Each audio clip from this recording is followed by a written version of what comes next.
नमस्कार मित्रों, मैं प्रबल प्रताप सिंह राणा प्रबल उपस्थित हूं आप सभी के साथ में डीडवान हिंदी साहित्य दर्पण का ये लाइव कार्यक्रम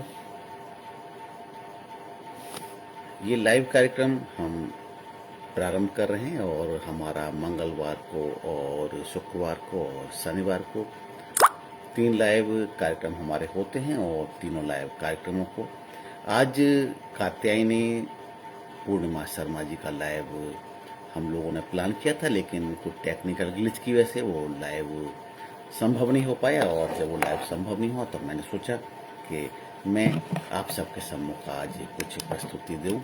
तो वो प्रस्तुति देने का विचार है और हम चाहते हैं कि अब आपके समक्ष कुछ अपनी प्रस्तुतियां दे सकें।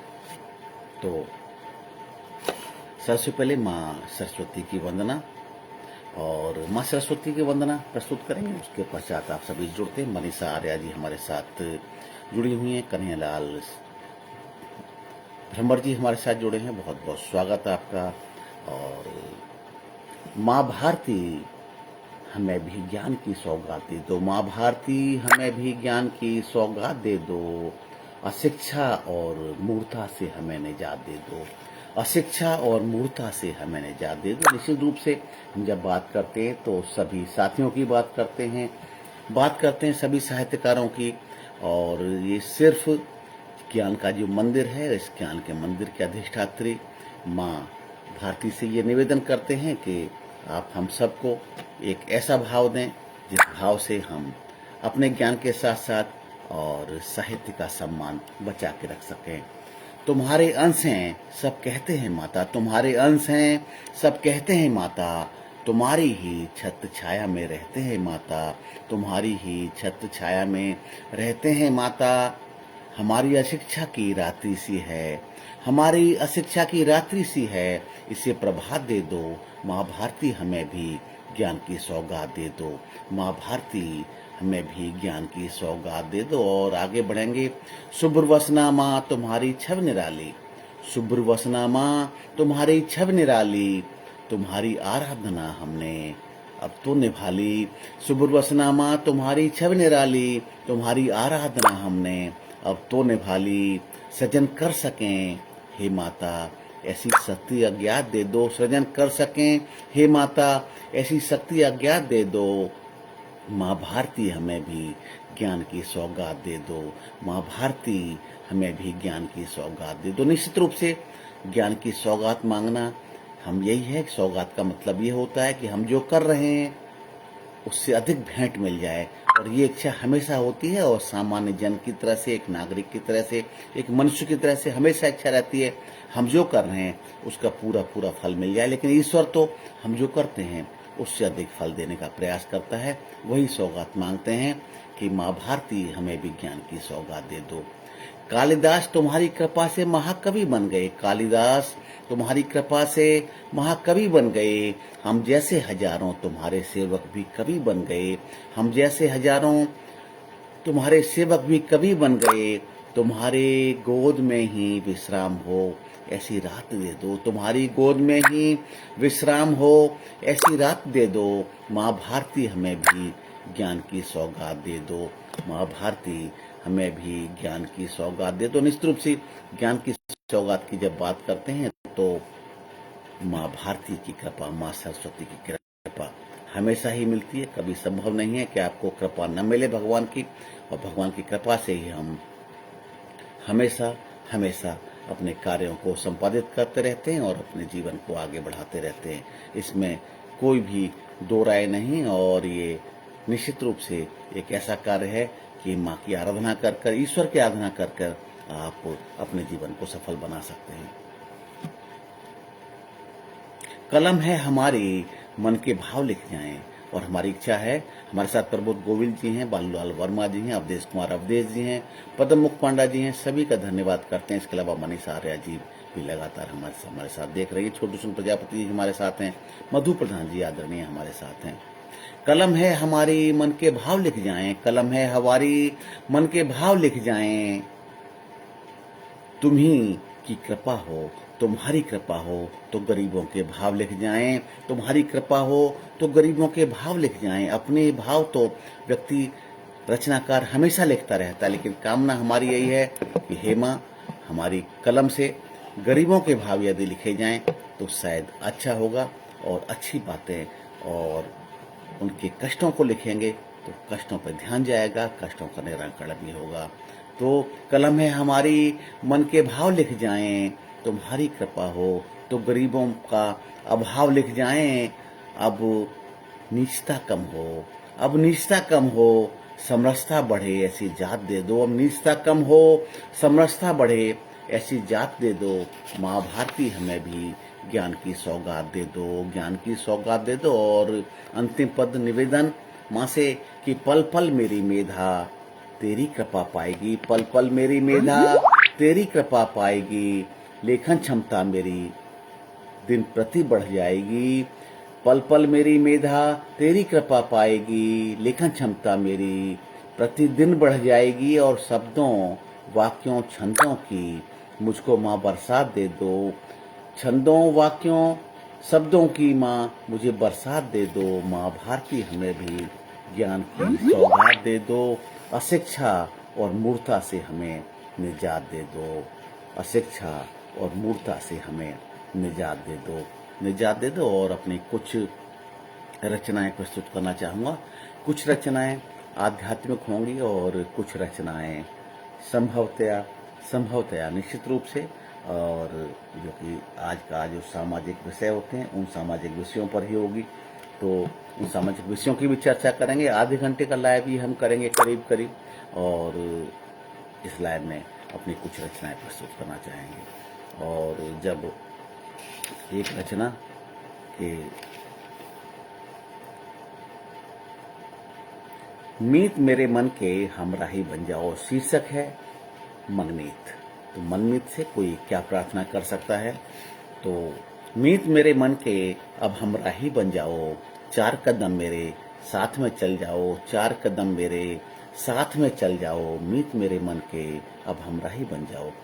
जीवन के झंझावातों में मित्र पूरे जीवन साथ चलें, कई बार ये असंभव सा लगता है। तो एक वही रास्ता है कि जो मित्र हैं, यदि चार कदम भी आपके साथ चलेंगे तो आपका जीवन अच्छा हो जाएगा। मित्रों के प्रभाव से, सत्प्रभाव से जीवन अच्छा होगा, वही कामना है इसमें, कविता में। और इस रचना में कहेंगे कि मीत मेरे मन के अब हमराही बन जाओ, चार कदम मेरे साथ में चल जाओ। आभार सदा हमने इस जग का माना है, आभार सदा हमने इस जग का माना है। अपने से बड़ा हमने अपनों को माना है, अपने से बड़ा हमने अपनों को माना है। अपने हो मेरे मित्र अब दूर न तुम जाओ, अपने हो मेरे मित्र अब दूर न तुम जाओ। मीत मेरे मन के अब हमराही बन जाओ, मीत मेरे मन के अब हमराही बन जाओ। और जब मीत हमराही बन जाता है तो क्या होता है? आज हमारे साथ इस कार्यक्रम में बहुत सारे साथी हमराही हैं। हमारे साथ मनीषा आर्या जी हैं, कन्हैयालाल भ्रमर जी हैं, देवेंद्र सिंह चौहान जी हैं, छोटू सिंह प्रजापति जी हैं, मधु प्रधान जी हैं। सभी साथी लगातार उत्साहवर्धन कर रहे हैं और कार्यक्रम देख रहे हैं। तो मैं धन्यवाद करूंगा। आदरणीय बोधिसत्व कस्तूरिया जी हैं, प्रबोध गोविल जी हैं, अवधेश कुमार अवधेश जी हैं, जगदीश निराला जी हैं, सभी का धन्यवाद करूंगा। और जैसे कि मैंने बताया था, ये आज का कार्यक्रम आने का कोई पहले से विचार नहीं था। आदरणीय डॉक्टर कात्यायनी पूर्णिमा शर्मा जी लाइव आने वाली थी, प्रयास किया, लेकिन उनके लैपटॉप में कुछ दिक्कत थी, तो लाइव प्रारंभ तो होता था लेकिन लाइव दिखता नहीं था। अंततः एक बार लाइव दिखा, लेकिन वो भी कुछ सेकंड्स के बाद में उसका विसर्जन हो गया ये कहूँगा, और फिर वो लाइव नहीं कर सकी। उन्होंने ये कहा कि हम अगली बार लाइव आएंगे जब लैपटॉप ठीक हो जाएगा। तो हमने कहा कि क्योंकि पूर्ति होनी चाहिए थी, आप सभी लोग प्रतीक्षा कर रहे थे, तो हमने कहा कुछ कविताएं अपनी प्रस्तुत करें। यद्यपि इतनी सी कविता हमारी नहीं हो सकती जो कि डॉक्टर कात्यायनी जी की हैं, और हम एक दिन कात्यायनी जी का लाइव लेकर आएंगे, आधे घंटे का किसी प्रकार लाएंगे और आप सभी को सुनवाएंगे। बहुत विद्वान सुनते हैं उनकी रचनाओं को। एक विदुषी महिला हैं और आध्यात्म और सांसारिकता का बराबर बराबर ज्ञान है उनको। तो खैर आगे इस रचना को बढ़ते हैं। अब कात्यायनी जी को बाद में लाइव लेके आएंगे। तो आभार सदा हमने इस जग का माना है, अपने से बड़ा हमने अपनों को माना है। अपने हो मेरे मित्र अब दूर न तुम जाओ, मित मेरे मन के अब हमरा ही बन जाओ। सपने देखे हमने साथ निभाने को, सपने देखे हमने साथ निभाने को, अपनों की दूरियां हर पल ही मिटाने को। सपने देखे हमने साथ निभाने को, अपनों की दूरियां हर पल ही मिटाने को। अब दूर नहीं रहना, अब दूर नहीं रहना, नजदीक चले आओ। अब दूर नहीं रहना, नजदीक चले आओ। मीत मेरे मन के हमरा ही बन जाओ, मीत मेरे बिन के अब हमरा ही बन जाओ। कभी आप हमारे थे और हम भी साथ थे, कभी आप हमारे थे और हम भी साथ थे, आपके अलावा कुछ और साथ थे। कभी आप हमारे थे और हम भी साथ थे, और आपके अलावा कुछ और साथ थे। कोई अलग न होना, कोई अलग न होना, संग संग ही चले आओ। कोई अलग न होना, संग संग ही चले आओ। मीत मेरे मन के अब हमरा ही बन जाओ, मीत मेरे मन के अब हमरा ही बन जाओ। और किन चीज़ों से दो चार होते हैं, तो मुश्किलें ज़िंदगी में कभी कम न होंगी, मुश्किलें ज़िंदगी में कभी कम न होंगी, आपकी कमी में मेरी गुजर न होगी। मुश्किलें ज़िंदगी में कभी कम न होंगी, पर आपकी कमी में मेरी गुजर न होगी। आपकी कमी में मेरी गुजर न होगी। तुम हो सहारे मेरे, तुम हो सहारे मेरे, अब कभी दूर न जाओ। तुम हो सहारे मेरे, कभी दूर न जाओ। मीत मेरे मन के अब हमरा ही बन जाओ, मीत मेरे मन के अब हमरा ही बन जाओ। चार कदम मेरे साथ में चल जाओ, ता जिंदगी नहीं चल सकते तो कम से कम चार कदम मेरे साथ चल जाओ, सुकून रहेगा। यही इस कविता का एक उद्देश्य है। यही कविता संदेश देना चाहती है कि न तो अपेक्षा करिए कि जीवन भर में आप मित्र साथ चलेंगे, आप अपेक्षा करेंगे 4 कदम चलने की, अगर वो 5 कदम चल जाएगा तो आपको बड़ी प्रसन्नता होगी। और 4 कदम का वादा करने में शायद मित्र को भी कोई कष्ट नहीं होगा। और अब आभार प्रदर्शन करने की बात आती है, तो एहसान आपके मेरी जिंदगी में कम नहीं, एहसान आपके मेरी जिंदगी में कम नहीं। कुछ और न दोगे तो भी गम नहीं, कुछ और न दोगे तो भी गम नहीं। आओ गले लगा लो, आओ गले लगा लो, बिछुड़ के न जाओ। आओ गले लगा लो, बिछुड़ के न जाओ। मीत मेरे मन के अब हमरा ही बन जाओ, मीत मेरे मन के अब हमरा ही बन जाओ। 4 कदम मेरे साथ में चल जाओ, 4 कदम मेरे साथ में चल जाओ। और जब 4 कदम की बात आती है, 4 कदम साथ चले न चले, लेकिन बताना पड़ता है कि हम साथ चलना चाहते हैं।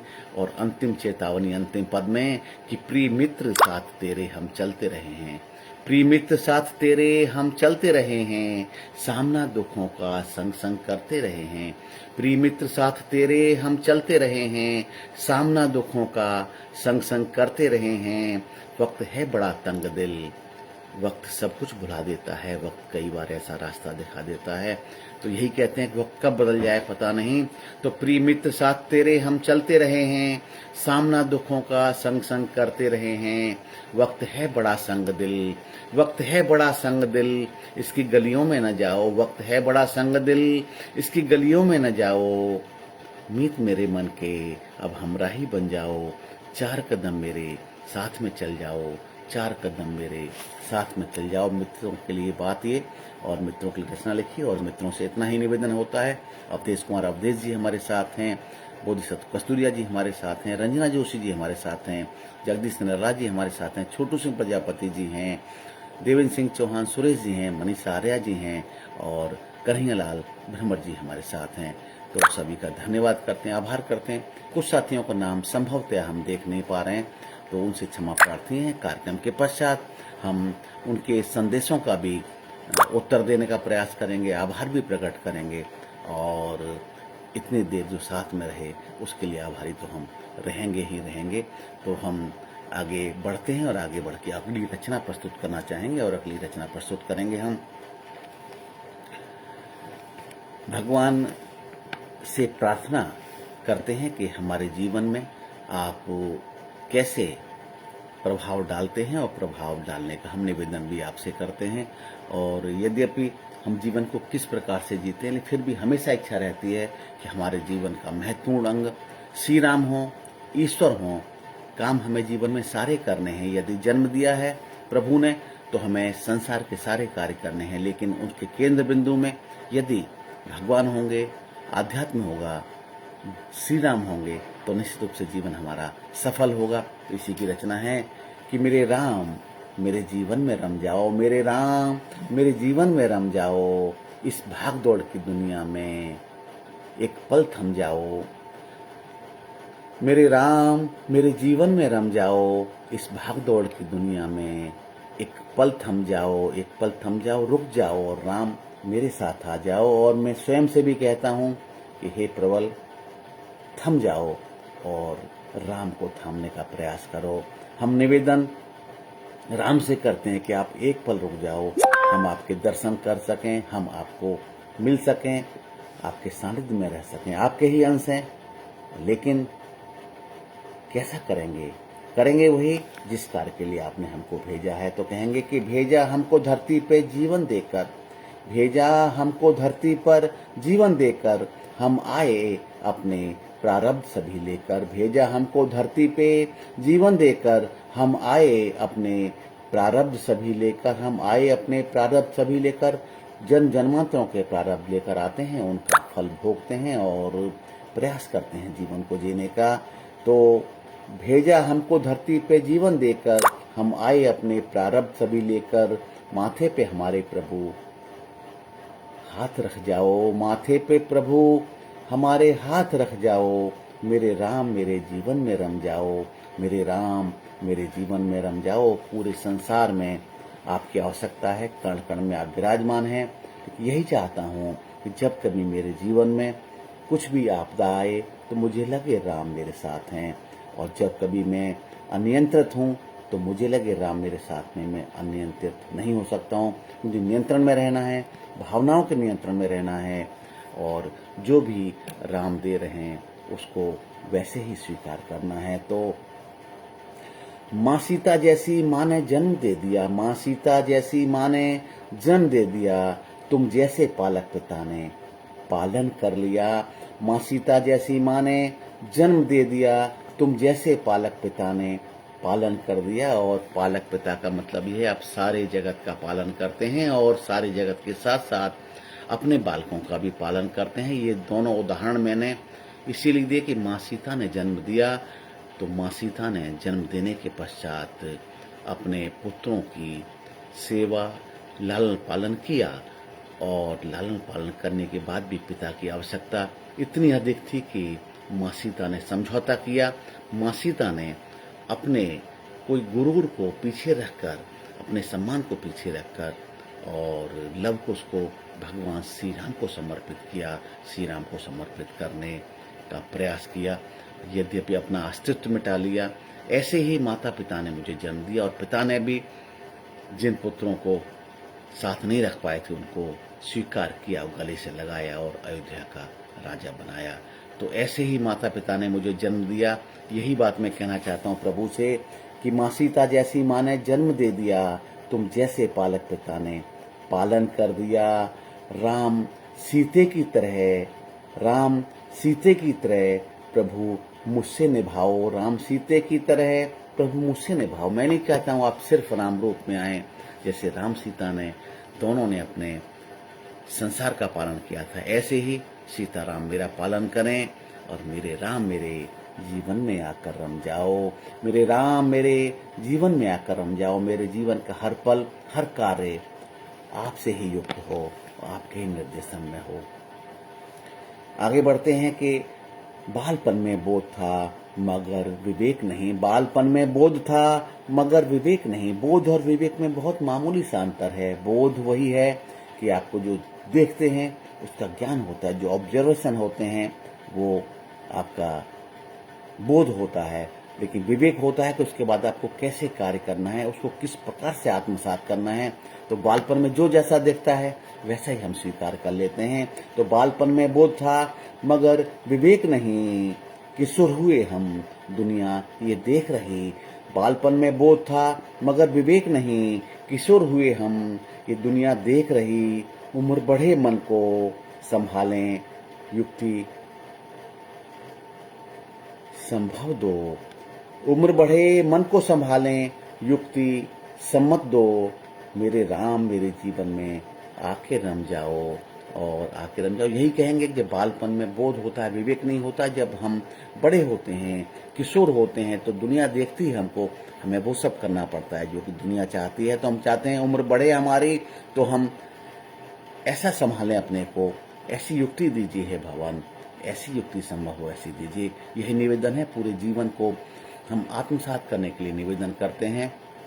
हमारी उम्र 60 वर्ष हो चुकी, तो इसका मतलब ये नहीं कि हम जीवन में ये कामना न करें कि यदि हमें दोबारा अवसर मिल जाए इस जीवन में आने का तो हमें राम कैसे रखें, क्योंकि कोई भी शिकायत नहीं, प्रभु ने जैसे रखा है वैसे रहे हैं, प्रभु ने अवसर दिए हैं, प्रभु ने जीवन जीने का अवसर दिया, ये कोई छोटा अवसर नहीं है। तो प्रभु से शिकायत तो नहीं कर सकते, लेकिन इस रचना के माध्यम से ये कर सकते हैं कि हम कैसा चाहते हैं प्रभु को, प्रभु से क्या इच्छा रखते हैं, वही छोटी छोटी कामनाएं हैं। तो युवा हुए सपने दिन भर देखा करते थे, युवा हुए सपने दिन भर देखा करते थे, इस दुनिया से किंचित नहीं डरते थे। युवा हुए सपने दिन भर देखा करते थे, इस दुनिया से किंचित नहीं डरते थे। मेरे मन को प्रभु खुद में स्थिर कर जाओ, मेरे मन को प्रभु खुद में स्थिर कर जाओ, मेरे राम मेरे जीवन में आकर रम जाओ। युवावस्था में ये बड़ी विचलन की स्थिति होती है कि व्यक्ति रोज स्वप्न देखता है और किसी से भय भी नहीं खाता है। इतना साहस बढ़ जाता है कि जो कार्य करता है वो कार्य होता जाता है। और यही कहते हैं कि मेरे मन को प्रभु खुद में स्थिर कर जाओ। यदि युवावस्था में मन श्री राम में स्थिर हो जाएगा तो जो कार्य हैं वो बहुत अच्छे होंगे, बहुत अच्छे होंगे। किसी से नहीं डरेंगे, लेकिन श्री राम से तो डरेंगे, कोई गलत कार्य नहीं करेंगे। तो मेरे मन को प्रभु खुद में स्थिर कर जाओ, मेरे राम मेरे जीवन में आकर रम जाओ, मेरे राम मेरे जीवन में आकर रम जाओ, मेरे राम मेरे जीवन में आकर रम जाओ। और आगे बढ़ेंगे कि जीवन आगे देखो अपना परिवार बसाया है, जीवन आगे देखो अपना परिवार बसाया है, संग सभी के चलो तुमने ही तो सिखाया है। जीवन आगे देखो अपना परिवार बसाया है, संग सभी के चलो तुमने ही तो सिखाया है। हंसी खुशी परिवार चले आकर के कह जाओ, हंसी खुशी परिवार चले आकर के कह जाओ, मेरे राम मेरे जीवन में आकर के रम जाओ, मेरे राम मेरे जीवन में आकर के रम जाओ। आने की बात यही है कि हम अक्सर राम से दूर चले जाते हैं। हम तो प्रार्थना करते हैं जीव के लिए, अपने लिए, बाकी साथियों के लिए भी, कि यदि हम राम से दूर जाना चाहें, राम स्वयं हमारे जीवन में आके रम जाएंगे, आत्मसात कर लेंगे हमको, तो हम उनसे दूर जाने का प्रयास भी नहीं कर पाएंगे। और आगे बढ़ेंगे और अंतिम पद इसका प्रस्तुत करना चाहेंगे कि जीवन जिया भरपूर, संन्यास आ गया। परिवार में करेंगे, परिवार के लिए करेंगे और धीरे धीरे जीवन संन्यास पे आता है। तो क्या इच्छा रहती है, क्या कामना रहती है व्यक्ति की? जीवन जिया भरपूर, संन्यास आ गया, जीवन जिया भरपूर, संन्यास आ गया, राम राम का ही अब अनुप्रास आ गया। जीवन जिया भरपूर, अब संन्यास आ गया, राम नाम का ही अब अनुप्रास आ गया, राम राम का ही अब अनुप्रास आ गया। लोगों से भी राम राम करेंगे, लोगों की भी राम राम सुनेंगे और मन से भी राम राम कहेंगे। और एक समय आएगा तो लोग भी राम राम कहेंगे, राम नाम सत्य भी कहेंगे। तो जीवन जिया भरपूर, अब संन्यास आ गया, राम राम का ही अब अनुप्रास आ गया। बार बार किसी बात को बोला जाता है, किसी रात तो अनुप्रास अलंकार हो जाता है, तो कहेंगे राम राम का ही अब अनुप्रास आ गया। आता हूँ तेरे लोक में, आता हूँ तेरे लोक में, अपनी शरण दिलाओ। आता हूँ तेरे लोक में, अपनी शरण दिलाओ। आता हूँ प्रभु तेरे लोक में, अपनी शरण दिलाओ। मेरे राम मेरे जीवन में आकर के बस जाओ, मेरे राम मेरे जीवन में आकर के बस जाओ। और जीवन के आगे भी जीवन है, जीवन से पहले भी जीवन था, तो जब मैं कहता हूँ कि इस मेरे राम मेरे जीवन में आकर के बस जाओ, तो जब मैं प्रभु तेरे लोक में आऊँ तो भी आपकी शरण में रहूं, क्योंकि वो भी जीवन है। जीवन के पहले जीवन, जीवन के बाद में जीवन, जीवन ही जीवन है, हमें ये समझना है। और जीवन तभी सफल है जबकि श्री राम की आराधना करते रहें और श्री राम हमारे अंतःस्थल में बस जाएं और श्री राम के अंतःस्थल में हम बस जाएं। उन्हीं का अंश हैं और उन्हीं के अंश में हम आगे बढ़ते रहें और जीवन को आगे बढ़ाते रहें। अब एक प्रभु के लिए रचना प्रस्तुत की और प्रभु की रचना प्रस्तुत के पश्चात फिर एक रचना हम प्रस्तुत करेंगे इन सांसारिक संबंधों के लिए। सांसारिक संबंधों में हम माता पिता की बात पुनः करेंगे और माता पिता की बात करते हुए एक संदेश देना चाहेंगे कि किस प्रकार से पूरे जीवन में माता पिता हमारे लिए महत्वपूर्ण होते हैं। माता पिता के लिए तो हम हमेशा महत्वपूर्ण होते ही हैं, लेकिन हम ये स्वीकार करें और हम ये अंगीकार करें कि माता पिता के लिए हम कितने महत्वपूर्ण हैं। और तो माता पिता की छाया में ही हम जीते रहे हैं, माता पिता की छाया में ही हम जीते रहे हैं। बिन माता पिता के तो हमारे हाथ रीते रहे हैं, माता पिता की छाया में ही हम जीते रहे हैं। बिन माता पिता के तो हमारे हाथ रीते रहे हैं। और हमारे जो साथी जुड़े हुए हैं उनका आभार करते हैं। हमारे साथ प्रभात सनातनी राजगुंडवी जी जुड़ चुके हैं, AK श्रीवास्तव जी हमारे साथ जुड़ गए हैं, रविंद्र सिंह जी हमारे साथ जुड़ चुके हैं, आनंद श्रीवास्तव जी हमारे साथ जुड़े हैं, भगवती प्रसाद मिश्र बेधड़ जी हमारे साथ जुड़े हैं, बोधिसत्व कस्तूरिया जी जुड़े हुए हैं, प्रबोध गोविल जी जुड़े हैं, अवधेश कुमार अवधेश जी जुड़े हैं, मधु प्रधान जी जुड़े हैं, पदम मुख पांडा जी जुड़े हैं, कन्हैयालाल ब्रह्मा जी जुड़े हैं, मनीषा आर्या सोनी जी जुड़ी हैं, छोटू सिंह प्रजापति जी जुड़े हैं, देवेंद्र सिंह चौहान सुरेश जी जुड़े हैं। सभी का धन्यवाद करते हैं, आभार करते हैं कि आप हमारे साथ हैं और हमारे इस साधारण से कवि प्रबल प्रताप सिंह राणा प्रबल की कविताएं सुन रहे हैं और धीरज के साथ सुन रहे हैं। ये हमारे पटल की और हमारी एक सफलता तो नहीं कहेंगे, एक छोटा सा प्रयास है। वो यदि सफल होता है तो हम आपके हृदय में रहने के काबिल बन जाते हैं और आपके हृदय के अंदर नहीं रह सकते तो कम से कम हृदय के नज़दीक रह सकते हैं। आपके विचारों में नहीं छा सकते तो आपके विचारों में, आपके मन के संदेशों में कभी कभी आ जाएं, 24 घंटे में एक बार आ जाएं तो ये हमारी सफलता है। यदि माह में एक बार ही आ जाएं, आपके मन में, आपके विचारों में नाम आ जाए, पटल का नाम आ जाए, हमारा नाम आ जाए, हमारी कविता का एक अंश आ जाए तो हमारी सफलता तो नहीं। एक निवेदन है कि उसको आत्मसात करें, उन शब्दों को अपने जीवन में उतारें न उतारें, लेकिन उसे अग्रसारित कर रहे हैं। कोई और जीवन से सीख ले उस रचना से, क्योंकि शब्द हैं, शब्द ब्रह्म होते हैं, हम ब्रह्म नहीं हैं, लेकिन वो ईश्वर की प्रेरणा से ये शब्द निकलते हैं। और शब्द अगर कहीं निकले हैं, कहीं किसी ने लिखे हैं, किसी ने बोले हैं, तो स्वयं उसको सुने और उसे आगे अग्रसारित कर पाएं तो ये बहुत महनीय कृपा होती है किसी भी व्यक्ति की, किसी भी विद्वान की, किसी भी विदुषी की।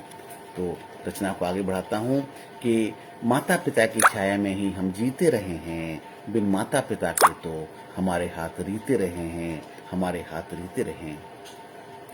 जन्म दिया माताजी ने, पिताजी ने संभाल लिया, जन्म दिया माताजी ने, पिताजी ने संभाल लिया, प्यार दुलार दिया दोनों ने, हर ख्याल किया। जन्म दिया माताजी ने, पिताजी ने संभाल लिया, प्यार दुलार दिया दोनों ने, हर ख्याल किया। आपकी गोदी में बैठे हम खाते पीते रहे हैं, आपकी गोदी में बैठे हम खाते पीते रहे हैं, माता पिता की छाया में ही हम जीते रहे हैं, माता पिता की छाया में ही हम जीते रहे हैं। आपकी उंगली थामी स्कूल चल दिए, आपकी उंगली थामी स्कूल चल दिए, शिक्षा पाने की राह पर घर से चल दिए। आपकी उंगली थामी स्कूल चल दिए, शिक्षा पाने की राह पर घर से चल दिए। शिक्षकों से शिक्षा ली पर मन में आप ही जीते रहे हैं, शिक्षकों से शिक्षा ली पर मन में आप ही जीते रहे हैं, माता पिता की छाया में ही हम जीते रहे हैं, माता पिता की छाया में ही हम जीते रहे हैं। और आगे बढ़ेंगे तो आगे बढ़ा जीवन, आप मार्गदर्शक थे। किसी भी व्यक्ति के जीवन में माता पिता ही मार्गदर्शक होते हैं। और वो अलग बात है कि उनके बताए मार्ग पर संतान चले या न चले, और कुछ समय बाद कई बार संतान उनके जो बताए मार्ग पर चले भी नहीं और उस मार्ग को खराब भी बताने लगे, ऐसी भी संभावना है। लेकिन हम यही चाहते हैं कि लोग अपने माता पिता की बताई राह पर चलें। तो आगे बढ़ा जीवन तो आप मार्गदर्शक थे, आगे बढ़ा जीवन तो एक मार्गदर्शक थे। ये बात बड़ी जिम्मेदारी के साथ कह रहा हूँ और इस जिम्मेदारी के साथ कहने का है कि सबसे अच्छे मार्गदर्शक माता पिता ही हो सकते हैं। किसी के गुरु हो सकते हैं, किसी ऐसा व्यक्ति है जो अनाथ है तो माता पिता के स्थान पर कोई दूसरा व्यक्ति उनको आगे बढ़ा सकता है, मार्गदर्शक हो सकता है। लेकिन यदि माता पिता हैं तो सच्चे मार्गदर्शक वही शायद होंगे। तो आगे बढ़ा जीवन तो आप मार्गदर्शक थे, अलावा आपके तो फिर सिर्फ मात्र दर्शक थे। आगे बढ़ा जीवन तो आप मार्गदर्शक थे, अलावा आपके तो सब मात्र दर्शक थे। मैं निश्चित कहता हूँ कि बाकी संसार के लोग मात्र दर्शक होते हैं। अगर मार्गदर्शन कोई करता है तो माता पिता करते हैं, सर्वाधिक उत्तम मार्गदर्शन कोई करता है तो माता पिता करते हैं। उनका कोई स्वार्थ नहीं होता, स्वार्थ होता है यही होता है संतान आगे बढ़े और संतान का कल्याण हो। तो आगे बढ़ा जीवन तो आप मार्गदर्शक थे, अलावा आपके तो सब मात्र दर्शक थे। हम चले चले पीछे आपे, हम चले आपके पीछे, आप राम सीते रहे हैं। हम चले आपके पीछे, आप राम सीते रहे हैं। माता पिता की छाया में हम जीते रहे हैं, माता पिता की छाया में हम जीते रहे हैं। जीवन आगे बढ़ता है। किशोरावस्था आई तो आप मित्र बन गए, किशोरावस्था आई तो आप मित्र बन गए। स्वप्न आपके सभी हमारे जीवन चित्र बन गए। किशोरावस्था आई तो आप मित्र बन गए, स्वप्न आपके सभी हमारे जीवन चित्र बन गए। हमारे जीवन के चित्र वही होते हैं जो माता पिता के स्वप्न होते हैं और चाहते हैं कि संतान वो करे जो हम चाहते थे। हर व्यक्ति पहले प्रयास करता अपने जीवन में कुछ करने का, यदि नहीं कर पाता वो चाहता उसकी संतान करे। तो वही जीवन चित्र हमारी युवावस्था आती है, किशोरावस्था आती है तो वो जीवन में वही चित्र बन जाते हैं, उनको ही हम करने का प्रयास करते हैं। तो किशोरावस्था आई तो आप मित्र बन गए, स्वप्न आपके सभी हमारे जीवन चित्र बन गए। आपके संरक्षण में ही, आपके संरक्षण में ही जीवन में सुविधे रहे हैं। किशोरावस्था तक व्यक्ति पूर्णतः माता पिता के संरक्षण में रहता है और बाद में याद करता है कि सबसे ज्यादा सुविधा तो उसी काल में था, माता पिता के संरक्षण में थे, उनके मार्गदर्शन में थे और जीवन बहुत आसान था। तो आपके संरक्षण में जीवन में सुविधे रहे हैं, आपके संरक्षण में जीवन में सुविधे रहे हैं। माता पिता की छाया में ही हम जीते रहे हैं, माता पिता की छाया में ही हम जीते रहे हैं। और अगला पद हम प्रस्तुत करेंगे कि युवावस्था आई हम कुछ आप जैसे थे, युवावस्था आई तो हम कुछ आप जैसे थे, आप ही आदर्श और प्रतिरूप जैसे थे। आप ही आदर्श थे और प्रतिरूप जैसे थे। एक मॉडल होता है, एक प्रोटोटाइप होता है, बच्चा उसी में आगे बढ़ता जाता है। वो सोचता है कि युवावस्था आई तो हम कुछ आप जैसे थे, युवावस्था आई तो हम कुछ आप जैसे थे, आप ही आदर्श थे और प्रतिरूप जैसे थे, एक मॉडल जैसे थे। उस समय के अनुभव कुछ मीठे कुछ तीते रहे हैं। युवावस्था आई तो हम कुछ आप जैसे थे, युवावस्था आई तो हम कुछ आप जैसे थे, आप ही आदर्श थे और प्रतिरूप जैसे थे।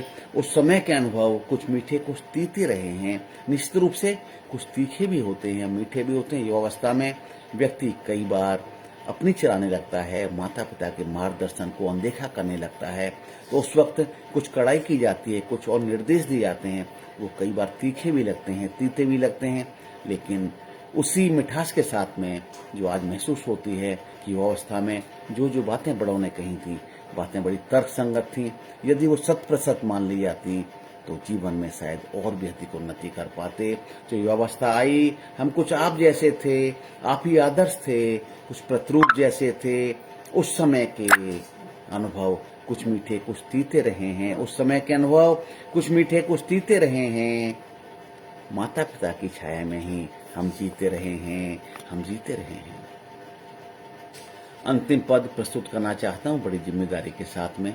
सभी व्यक्तियों के जीवन में वो समय आता है जब आप याद करते हैं कि जो जीवन था माता पिता की छाया में सर्वाधिक सुंदर था, सर्वाधिक उच्च स्तरीय था। उसके बाद आप उस स्तर को पा नहीं पाते हैं। अगर पा भी लेते हैं तो उसको शेयर करने के लिए आप सोचते हैं कि जैसा सपना देखा था माता पिता ने, उस सपने को हम बता सकें उनको कि हाँ, आपने जो सपना देखा था वो सपना पूरा करने का हमने प्रयास किया। तो अंतिम पद पर शोध करता हूँ, अब शरीर थक रहा है, अब शरीर थक रहा है हमारा भी माँ पिताजी, अब शरीर थक रहा है हमारा भी माँ पिताजी, आपको ही जीवन में उतारा है माँ पिताजी, अब शरीर थक रहा है हमारा भी माँ पिताजी, आपको ही जीवन में उतारा है माँ पिताजी, ये जीवन आपका ही दिया हुआ है माँ पिताजी, अब शरीर थक रहा है हमारा भी माँ पिताजी, आपका ही ये जीवन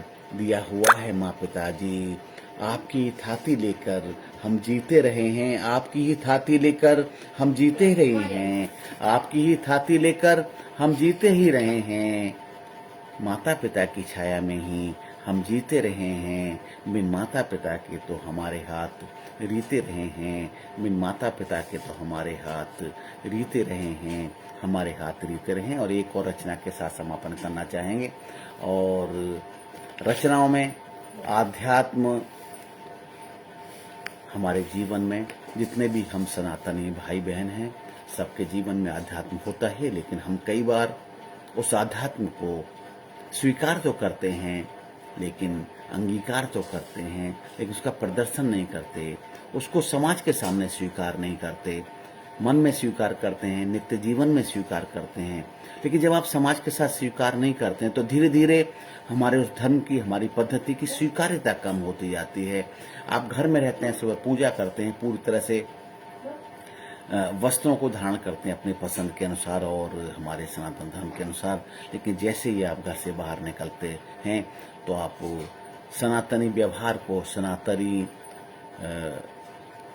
आवरण को, सनातनी वस्त्रों को भी आप त्याग कर देते हैं और आप स्वीकार करते हैं उन चीज़ों को जिन चीज़ों से आपका सांस्कृतिक लगाव तो नहीं है, लेकिन एक ऐसा कहीं एक भावना है, ऐसी भावना है कि आप यदि दूसरी चीज़ों को स्वीकार करेंगे तो अधिक आप स्वीकार्य हो जाएंगे समाज में, जो समाज पिछले से बनना चाहता है। तो इसलिए आप ऐसा करें कि समाज को के हिस्से हैं, समाज को सुधारने का प्रयास करें, समाज को आगे बढ़ने का प्रयास करें और जीवन को प्रभु को समर्पित करने का प्रयास करें, क्योंकि अंततः जीवन हमें समर्पित प्रभु को ही करना है और निश्चित रूप से करना है। आप प्रभु को समर्पित किए जीवन को सफल नहीं कर पाते हैं। तो यही रचना है, ये अंतिम रचना होगी आज के इस लाइव की। तो उससे पहले मैं आभार प्रदर्शन कर डॉक्टर अमरेंद्र वर्मा जी हमारे साथ जुड़े हैं, सीताराम साहू जी हमारे साथ जुड़े हैं, आदरणीय उमानाथ त्रिपाठी जी हमारे साथ जुड़े हैं, मधु मंगल सिंह जी हमारे साथ जुड़े हैं, KPS चौहान जी हमारे साथ जुड़े हैं, बहुत बहुत आभार। KPS चौहान जी के अलावा भगवती प्रसाद मिश्र बेधड़क जी, आनंद श्रीवास्तव जी, रविन्द्र सिंह जी, प्रभास सनातनी जी हमारे साथ जुड़े हैं, संगीता अहलावत जी, जयशंकर सिंह जी हमारे साथ, इसके अलावा बालूलाल वर्मा जी, पद्मुख पंडा जी, मधु प्रधान जी, छोटू सिंह प्रजापति जी, देवेंद्र सिंह चौहान, सुरेश जी, मनीषा आर्या जी, कन्हैयालाल भ्रमर जी, हमारे बहुत सारे साथी लगातार इस कार्यक्रम को देख रहे हैं और हमें उत्साहित कर रहे हैं, उत्साहवर्धन कर रहे हैं। बहुत बहुत आभार, बहुत बहुत धन्यवाद। सभी साथियों का धन्यवाद करते हैं, आभार करते हैं और अपनी ये रचना हम प्रस्तुत करना चाहते हैं। आज की अंतिम रचना, मैंने कुछ कम ही रचनाएं पढ़ी हैं, क्योंकि जब आपके साथ वार्ता करते रहते हैं तो ज़्यादा अच्छा है। काम कर जब हम कवि सम्मेलन की बात करते हैं, संचालन करते हैं, आप लोगों को आमंत्रित करते हैं, तो उस वक्त हम आप सभी की रचनाएं सुनते हैं। हाँ, बीच में एक एक दो मुक्तक सुनाते हैं, अंत में एक रचना अपनी सुना देते हैं, लेकिन जब एकल लाइव की बात आती है तो अपने मन की बातें करते हैं, अपने मन की ही रचना सुनाते हैं। कार्यक्रम कौन सा है, कई बार आपको कवि सम्मेलन में, कवि गोष्ठी में उस विषय के अनुसार रचनाएं सुनानी पड़ती हैं, लेकिन यहाँ पर विषय हमारा अपना है और वो विषय जो आप सभी को पसंद है, और हम उम्मीद करते हैं कि उसे आत्मसात भी करेंगे और याद भी रखेंगे। तो ये अंतिम प्रस्तुति आज की, तुमको समर्पित प्रभु हम अपने कर्म करेंगे। सबसे बड़ी बात है, जब कहते हैं कि आप जो करते हैं उसे प्रभु को समर्पित करेंगे, तो आप जानिए कि आप कोई चीज़ किसी परिजन को लाते हैं, परिजन के लिए आप मार्केट में होते हैं, वहाँ से लाते हैं, तो कितनी बार आप उसे देखते हैं कि सबसे अच्छी चीज़ खरीदें, अपनी रेंज में रहते हुए, रेंज आपकी होती है जो आर्थिक रेंज होती है, उसमें रहते हुए सर्वाधिक अच्छी चीज़ करेंगे, और ये भी देखते हैं कि आपको भी पसंद हो और आपके प्रिय को हो, आपके परिवारजन को पसंद हो।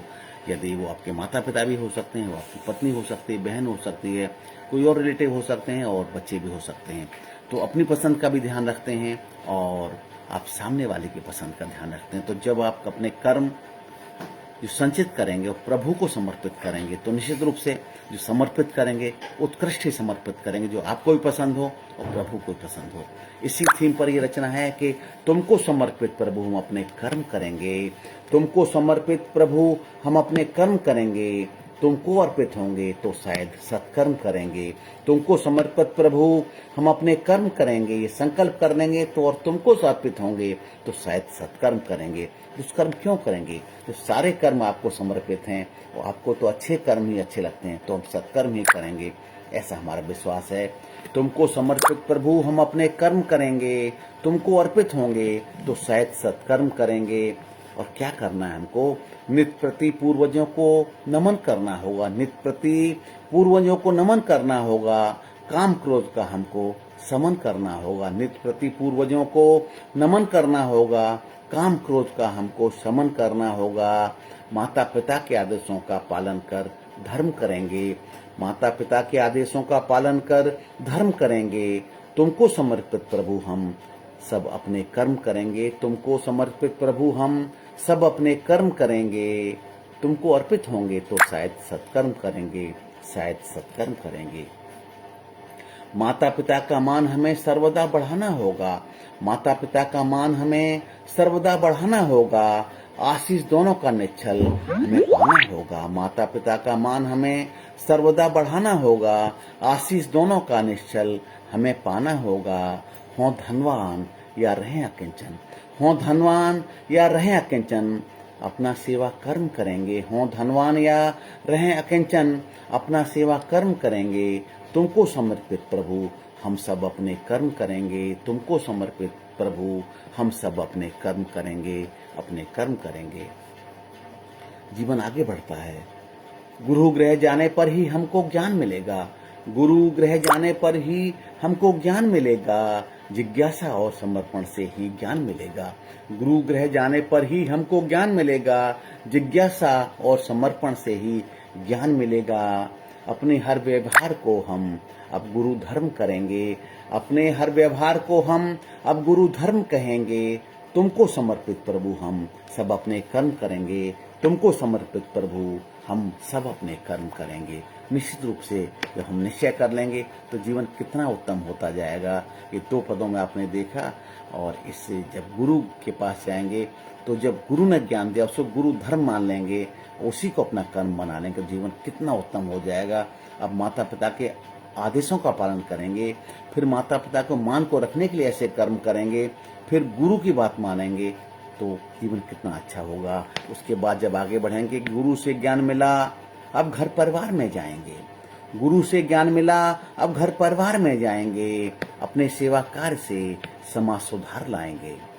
गुरु से ज्ञान मिला अब घर परिवार में जाएंगे। आप गृह शास्त्र में जाना होगा आपको निश्चित रूप से। तो गुरु से ज्ञान मिला अब घर परिवार में जाएंगे। अपने सेवा कार्य से समाज सुधार लाएंगे। धर्म ज्ञान से संचालित होकर हम कर्म करेंगे, धर्म ज्ञान से संचालित होकर हम अपने कर्म करेंगे। तुमको समर्पित प्रभु हम सब अपने कर्म करेंगे, तुमको समर्पित अपने हम सब कर्म करेंगे। तुमको अर्पित होंगे तो शायद सत्कर्म करेंगे, तुमको अर्पित होंगे तो शायद सत्कर्म करेंगे। और फिर आगे बढ़ते हैं। घर परिवार है तो फिर विवाह संस्कार होगा, घर परिवार है तो फिर विवाह संस्कार होगा। विश्वास है कि दंपतियों में न बेकार होगा, घर परिवार है तो फिर विवाह संस्कार होगा। विश्वास है कि दंपति में न बेकार होगा, क्योंकि जब आप माता पिता की बात मानेंगे, उनके सम्मान को रखेंगे, गुरु जी से शिक्षा लेकर गुरु धर्म की तरह पालन करेंगे, समाज में सुधार भी करेंगे, उसके बाद जो आपका परिवार बनेगा, ऐसे व्यक्तियों का परिवार में बेकार होने का प्रश्न ही नहीं। घर परिवार है तो फिर विवाह संस्कार होगा। विश्वास है कि दंपति में न विकार होगा। संतानोत्पत्ति व लालन पालन को ही स्वधर्म कहेंगे। विवाह के पश्चात जीवन का ये उद्देश्य होना चाहिए कि संतानोत्पत्ति व लालन पालन को ही स्वधर्म कहेंगे। तुमको समर्पित प्रभु हम सब अपने कर्म करेंगे और तुमको अर्पित होंगे तो शायद सत्कर्म करेंगे। और आगे बढ़ेंगे, अंतिम पद की प्रस्तुति करना चाहेंगे कि संतान के साथ परिवार में एकता रखेंगे, संतान के साथ परिवार में एकता रखेंगे, माता पिता की सेवा भी में भी सदा सहता रखेंगे। दोनों चीज बहुत आवश्यक है कि आप संतान की सेवा भी करें, संतान को आगे बढ़ाएं, लेकिन माता पिता की सेवा करना, उनकी सेवा करना, उनकी बातों को मानना, वो समय जबकि वो वृद्धावस्था की ओर अग्रसर हो रहे हैं और आप प्रौढ़ता की ओर अग्रसर हो रहे हैं, उस वक्त और भी आवश्यक हो जाता है कि संतान के साथ परिवार में एकता रखेंगे, माता पिता की सेवा में भी सदा सहता रखेंगे और प्रभु का भजन संध्या हवन पूजा उत्तम कर्म करेंगे। प्रभु का भजन संध्या हवन पूजा उत्तम कर्म करेंगे। तुमको समर्पित प्रभु हम सब अपने कर्म करेंगे, तुमको अर्पित होंगे तो शायद सत्कर्म करेंगे, तुमको अर्पित होंगे तो शायद सत्कर्म करेंगे। तो मित्रों और अग्रजों, अनुजों और सभी हमारे एक साहित्यिक परिवार के साथियों ने आज हमारे साथ इस कार्यक्रम को सुना और बाद में भी इस कार्यक्रम को सुनेंगे।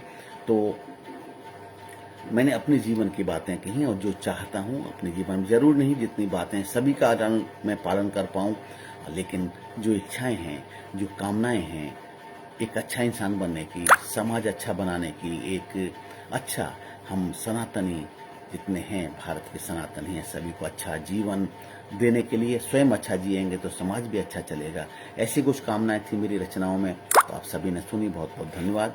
और आनंद श्रीवास्तव जी, रविन्द्र सिंह जी, इसके अलावा संगीत अहलावत जी, जयशंकर सिंह जी, बोधिसत्व कस्तूरिया जी, जगदीश निराला जी, बालूलाल वर्मा जी, प्रबोध गोविल जी, अवधेश कुमार अवधेश जी, देवेंद्र सिंह चौहान सुरेश जी, छोटू सिंह प्रजापति जी, मधु प्रधान जी, पद्ममुख पांडा जी, समस्त साथियों को, मनीष आर्य सोनी जी और भी साथी हैं। कई बार नाम दिखते दिखते हट जाते हैं तो मैं फिर प्रयास करता हूं कि नामों को सामने लाऊं और सबको मैं आभार प्रकट कर सकूं।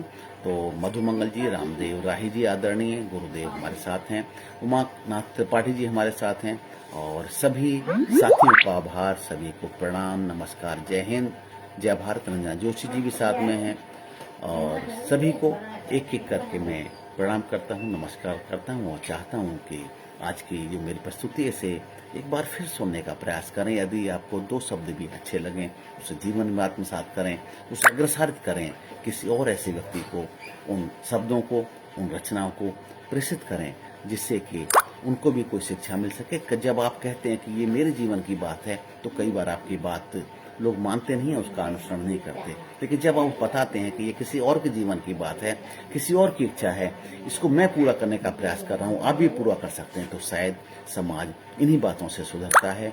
ऐसे उदाहरण दिए जाते हैं, उन उदाहरणों से जीवन और समाज समृद्ध होता है। तो सभी को प्रणाम, नमस्कार, जय श्री राम, जय श्री राम, जय हिंद, वंदे मातरम, वंदे मातरम, वंदे मातरम।